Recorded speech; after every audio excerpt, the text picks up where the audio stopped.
You're saying that you linked New Jack to the Motown era. So if that's the case, how do you feel about music today?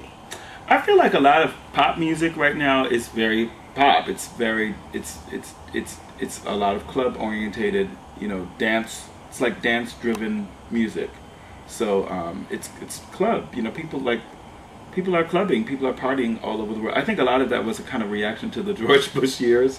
People wanted to zone out and probably listen to some music that, that was like, almost anesthesia for their souls.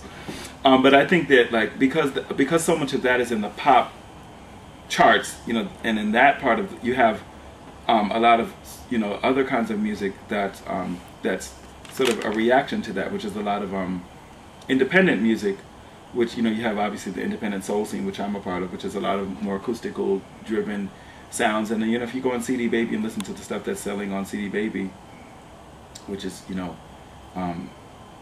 largest independent retailer online in the world, a lot of that music is very organic. It's very live and acoustical driven and very heartfelt kinds of music. If you listen to like the music that they use in like a lot of independent films or even on television shows like Grey's Anatomy, which uses tons and tons of independent music, a lot of that stuff, like when you listen to it, it's very heartfelt. It's very from the heart.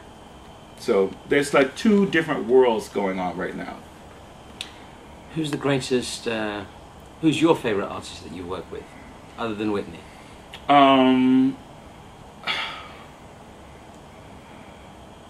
She would be I think that she was the greatest that I've worked with. Just, first of all, I never expected that such a huge star would be so down home. I mean, we had such a good time. She was so interested in me and as a human being and as a person, and was so great and humble. And I told her, I said, I'm such a fan of your work. She said, no, Gordon Chambers, I'm such a fan of your work. And she said it and she meant it.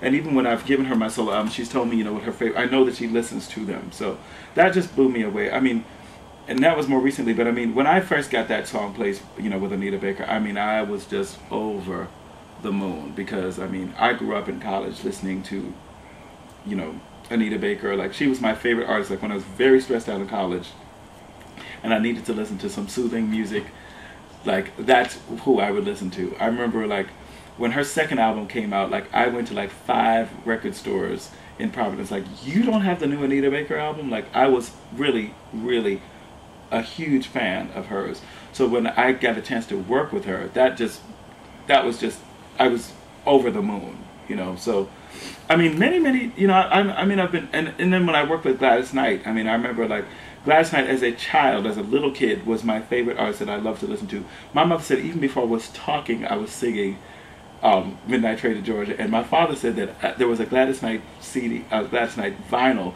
that I used to try to put that record on the vinyl, and I've broken many record needles because as a child I loved Gladys Knight so much. So I mean, I must say that I've been very blessed to have worked with a number of artists that I've really admired, and then Patti LaBelle. I worked with Patti LaBelle on several songs, and my dream growing up was always to sing a duet with Patti. I said, if I ever get a chance to sing with Patti, I'm gonna not back down. So that was like, can I hang? And I did get a chance. I wrote a song that was a duet between she and Ron Isley, and the song was doing really well in the charts, but she wasn't doing it in her shows. So one day I saw her and I said, well, Patti, I would love to sing that song with you at the show. She said, yes, that's a great idea. So I went to rehearsal and I did the song, and Patti's voice is huge, but I found it within myself to hang with Patti, and she said, you did good, and so, several of my dreams have come true. I'm very blessed. And you worked with the Isley Brothers as well? I did, and that was really great because the Isley Brothers were from Teaneck, New Jersey, which is my hometown. So that was an amazing experience because growing up, their daughter went to my high school, went to my elementary school, and they were tangible celebrities. They lived in my town, so it was like, wow, like to get to meet, the hometown celebrity and work with them. That was also a dream come true. What's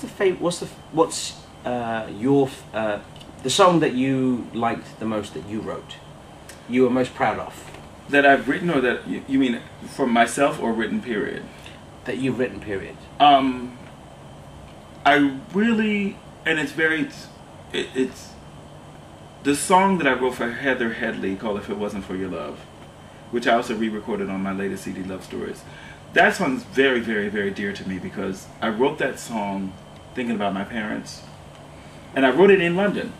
It wasn't in London. It was actually in a town maybe an hour away from London. I don't remember the name of the town, but these people had the most gorgeous garden. You know, British really have some beautiful gardens. Sure. And so the writers I was working with, they sang me this melody, and I couldn't think of anything. You know, they said, "What do you hear?" You know, they're up in your face. "What do you got? What do you got?" I'm like, "I don't have anything. Look, give me a minute." You know. So I just went up. They said, "You know, give me a second." I said, "You know, can I go into your garden?" And when I went into the garden, the whole song came to me. Yeah. And I was thinking about my parents, and I wanted to thank them, you know, because my parents have always been supporters of everything that I've ever done and still support me really with everything that I do now.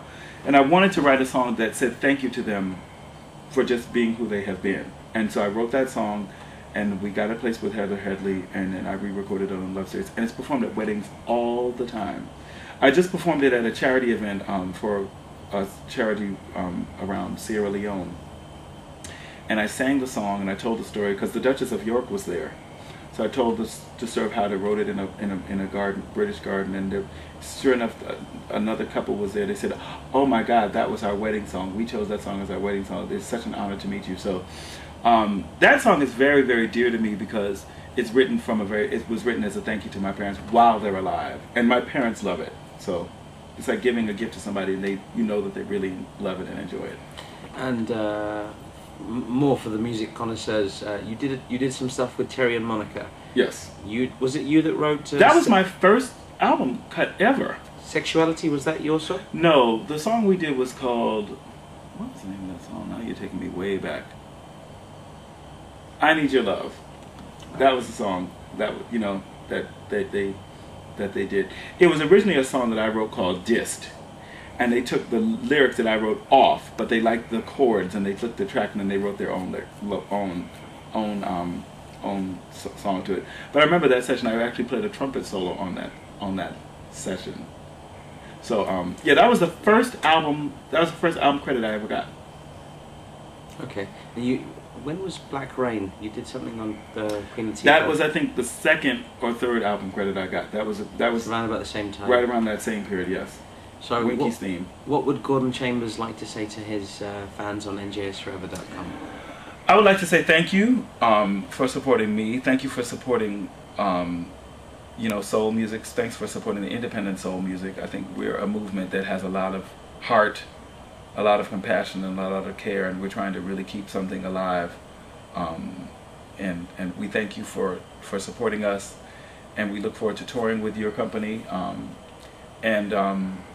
That's it. I would just say, be true to yourself and keep, do whatever you want to do with your life. That's what I would say. If there's any entrepreneur out there who's been listening to this interview, I hope that it encourages somebody to take a leap of faith, just like Whitney gave me that leap of faith. So if somebody's watching out there that has a dream, whatever it is in music or whatever it is, go for your dream. It's never too late. You're never too old to do that. Jump out and take that leap of faith, and God will be with you. Gordon Chambers, thank you very much. Thank you. This is JOe for NJS Forever. Peace. Thank you.